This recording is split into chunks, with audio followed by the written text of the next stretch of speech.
तर मित्रांनो, महाराष्ट्रामध्ये जून, जुलै, ऑगस्ट, सप्टेंबर या कालावधीमध्ये अतिवृष्टीमुळे शेतकऱ्यांचे अतोनात प्रकारचे नुकसान झाले. अतोनात प्रकारच्या नुकसानीमुळे शेतकऱ्यांना या नुकसानीची भरपाई मिळावी यासाठी कृषी विभाग त्याचबरोबर जिल्हाधिकारी व अनेक शेतकऱ्यांकडून मागणी केली जात होती. या मागणीला आता हिरवा कंदील म्हणजेच मंजुरी देण्यात आलेली आहे. याबद्दल आज आपण या अतिवृष्टीच्या नुकसान भरपाईच्या वाटपाबद्दल शासनाने मंजुरी दिली आहे. कृषी सचिवाकडून याकडे मंजुरी देण्यात आलेली आहे. याबद्दलचा निधीही मंजूर करून देण्यात आलेला आहे. हा निधी कोणत्या जिल्ह्यासाठी, कोणत्या मंडळासाठी हा निधी उपलब्ध करून देण्यात आलेला आहे आणि वितरणासाठी हा निधी उपलब्ध करून देण्यात आलेला आहे, त्याबद्दल आज आपण सविस्तर जाणून घेण्याचा प्रयत्न करणार आहोत. नमस्कार, मी गोविंद झरे, तुम्ही पाहतात माझा आवाज हा चॅनल. तर मित्रांनो, दिवाळीच्या सर्वप्रथम सर्वांना हार्दिक शुभेच्छा, मनपूर्वक शुभेच्छा. तुमची दिवाळी सुखी व समाधानाची जावो हीच ईश्वरचरणी प्रार्थना. त्यानंतर या अतिवृष्टी व नुकसान भरपाई बद्दल थोडक्यात जाणून घेण्याचा प्रयत्न करूयात.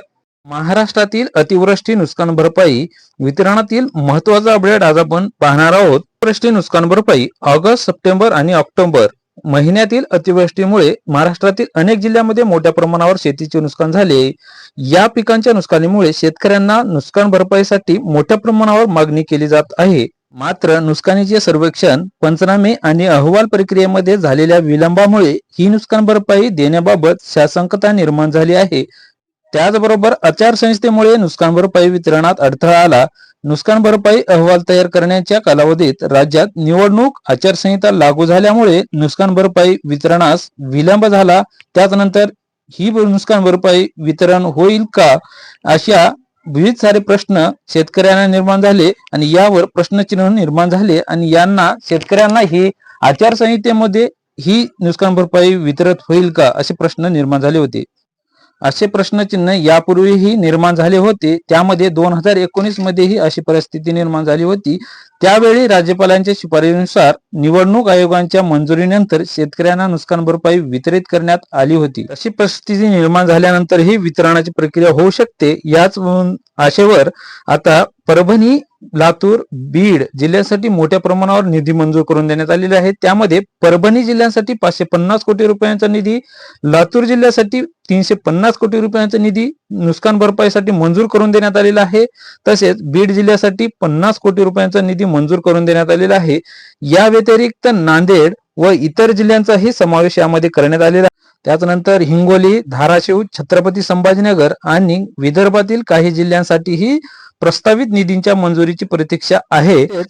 तसेच इतर जिल्ह्यातील शेतकऱ्यांना सुद्धा शेतकऱ्यांची प्रतीक्षा आणि शासनाची जबाबदारी काय आहे.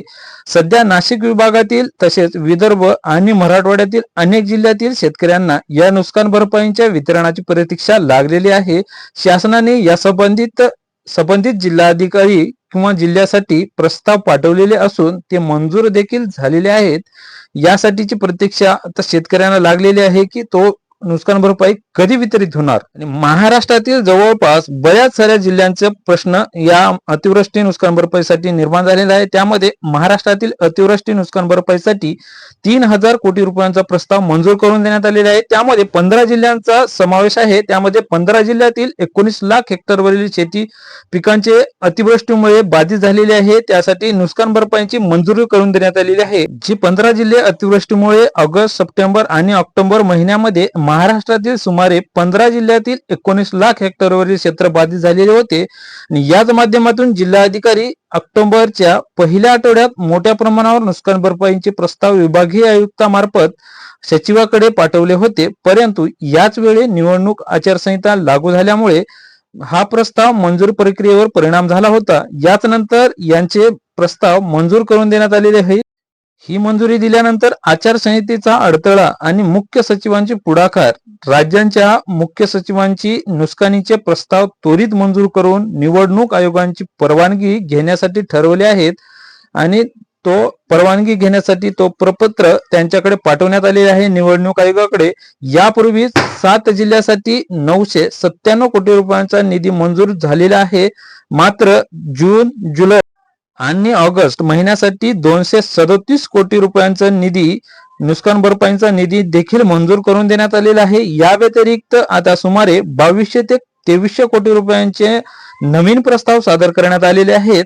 त्यामुळे एकूण निधी 3600 कोटी रुपयांवर पोहोचलेला आहे आणि हा निधी वितरित करण्यासाठी लवकरच मान्यता देण्यात येईल अशी अपेक्षा. परवानगीसाठी मिळालेल्या दिवाळी सणासुदीच्या वाटपांची शक्यता. नुकसान भरपाईच्या प्रस्तावांची निवडणूक आयोगाकडे मंजुरी मिळवण्यासाठी कृषी सचिवांच्या माध्यमातून प्रस्ताव पाठवण्यात आले आहे. दिवाळीच्या सणासुदीच्या किंवा त्यानंतर 8-10 दिवसात नुकसान भरपाईचे वाटप केले जाऊ शकते.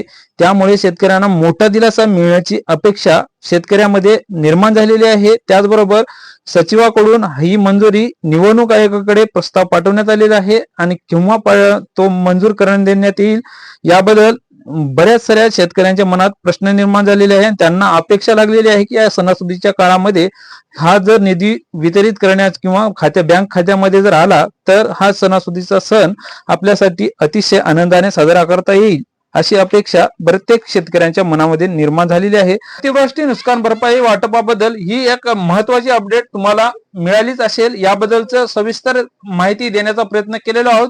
याबद्दलचा जोही काही अपडेट येईल त्याबद्दल वेळोवेळी जाणून घेण्याचा आपण प्रयत्न करूयात.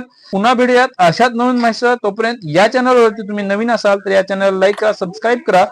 पुन्हा भेटूयात अशाच नवीन माहिती. तोपर्यंत धन्यवाद.